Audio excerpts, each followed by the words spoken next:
Oh, the breeze. Yes. Um, I'm here in my backyard garden in Los Angeles, California, not Louisiana like it feels like right now.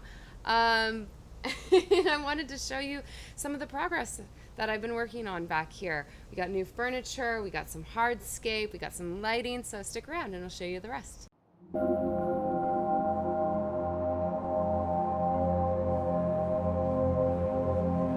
We have stepping stones throughout the property that have these tile patterns on them. So I've just found this old box of tiles and I tried to put these together like that. So we're gonna find somewhere special to put them in the new concrete pads that are out back, and hopefully make it all seem like it's integrated, like it was conceived of and built at the same time. I think that's a key when it comes to renovation. You always want to honor what is existing already. Here you have the plan for the backyard, so you can kind of get an understanding of where there's going to be hardscape that's concrete, which is this and this. And then obviously this is decking. That looks like decking, right? So underneath the pagoda, and then we switch directions of the boards to kind of like spice it up, make it a little more interesting right here. And that's where we have our chaise lounges for sunbathing. And then the middle of this concrete pad, there's going to be another double-sized day bed right there. And you can see my little tiles that I was laying out before. So this is where we're thinking of dropping in some of those colored tiles. All right, me and Rooney are going to give you a tour of the yard. You ready, Rooney? Let's do this. All right, so we have big plans for this backyard renovation. First of all, our goal is going to be to hardscape this whole side of the yard so that it becomes kind of like a resort pool area that's very accessible to people with bare feet. So to break up kind of the monotony, we're going to use both concrete and decking.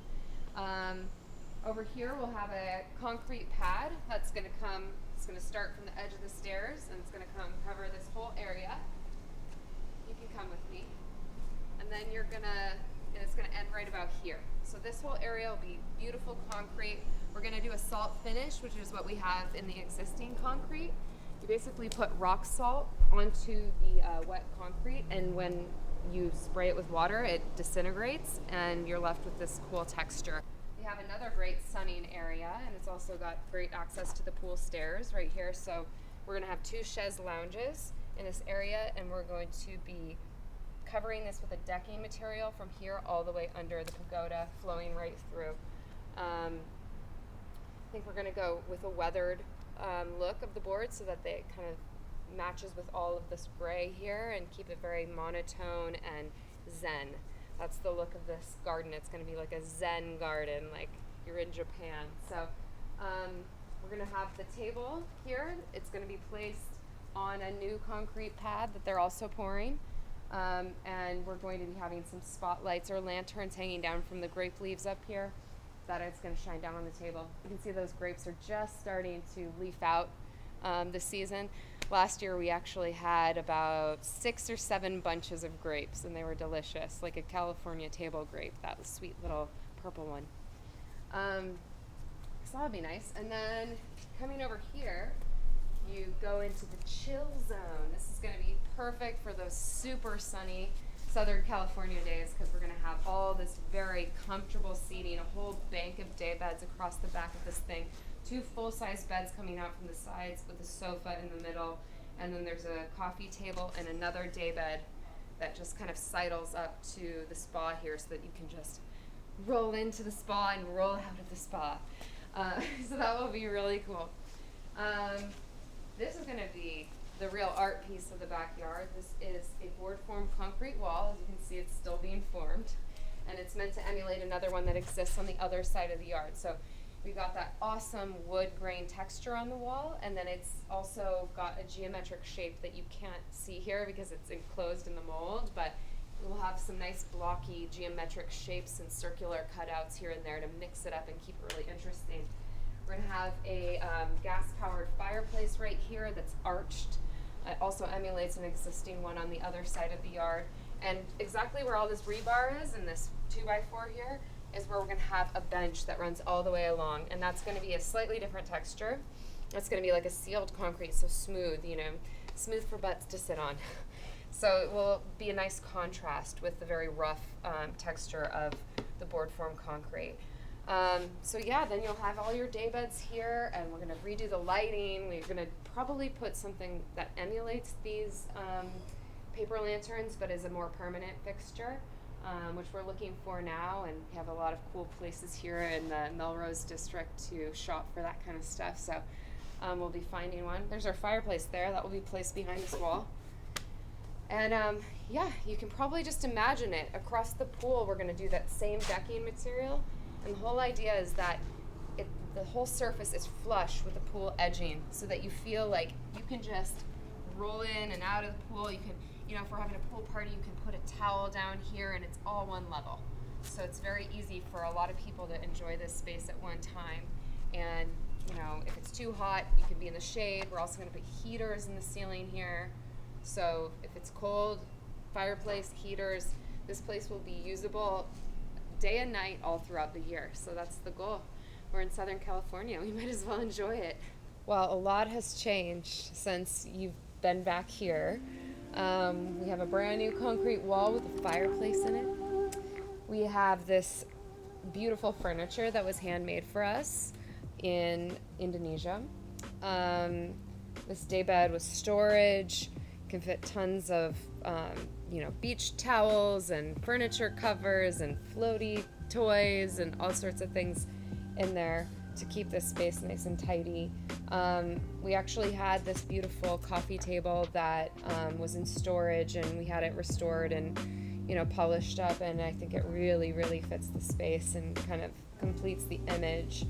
We've always been going for this sort of Japanese Zen garden, but mixed with an industrial style, which is the predominant style of the house, which is a bit of a tricky balance. And there's little tiny touches that I think really complete that vision, like the table and like the lighting fixture, which is kind of inspired by a Japanese paper lantern, and then just using natural materials to counterbalance the concrete and the steel.